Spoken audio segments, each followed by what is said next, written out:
parent boulanger-pâtissier, Jean Galère quitte l'école d'hôtellerie pour partir en apprentissage en boulangerie puis en pâtisserie. Il se découvre très vite une véritable passion pour le chocolat. C'est en Suisse qu'il tente de percer les secrets de grands maîtres pâtissiers. Après l'expérience helvétique, direction Paris où Jean Galère travaille avec Gaston Lenôtre. En 1976, il achète une chocolaterie pour 120 000 francs de l'époque. Le 1er novembre de la même année, depuis Vaux-sous-Chèvremont, il lance ses premières productions.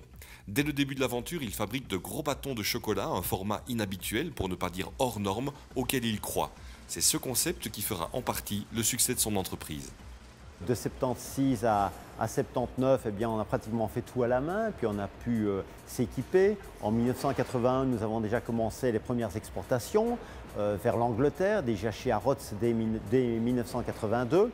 Et puis en 88, la chance, c'est que c'est l'acheteur de GB qui nous téléphone pour voir si je veux bien leur vendre nos produits. 94 fournisseurs brevetés de la Cour de Belgique, 95 importants. Nous ouvrons notre première boutique sur la Grande Place de Bruxelles. Et puis en octobre, nous lançons les langues de chat avec Philippe Geluc.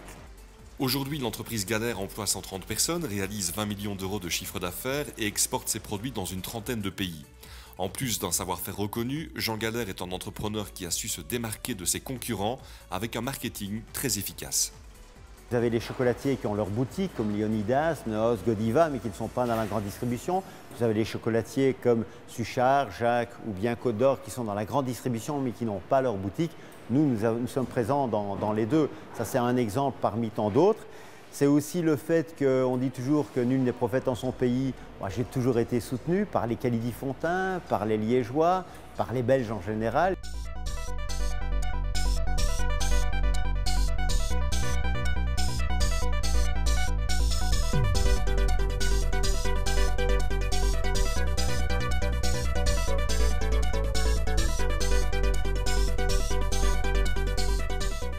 La marque jouit d'une très forte notoriété sur le marché intérieur. Le fait d'avoir associé le chocolat Galère à une très grande cause, en l'occurrence la lutte contre la sclérose en plaques, a contribué à cet état de fait. Si le chiffre d'affaires de l'entreprise est majoritairement réalisé en Belgique, de nouveaux marchés qui sont autant de nouvelles opportunités s'offrent à elle. Donc le chocolat belge est mondialement connu. Aujourd'hui, nous faisons encore pratiquement 80% de notre chiffre d'affaires en Belgique parce qu'on a pu continuer à grandir sur la Belgique. Mais nous avons une politique résolument dirigée vers l'exportation. Nous avons les États-Unis, on a, je crois, multiplié par 4 cette année le chiffre d'affaires par rapport à l'année dernière. Nous avons l'Asie qui se développe très fort. Nous avons des boutiques au Moyen-Orient et chaque fois, nous avons des partenaires compétents. L'avenir s'annonce donc plutôt bon pour le chocolatier à Vaux-sous-Chèvremont, là où Jean Galère a développé une activité florissante dans une commune qui a su l'écouter et répondre à ses besoins. Et puis la cerise sur le gâteau, j'ai trouvé la femme de ma vie et donc j'y reste.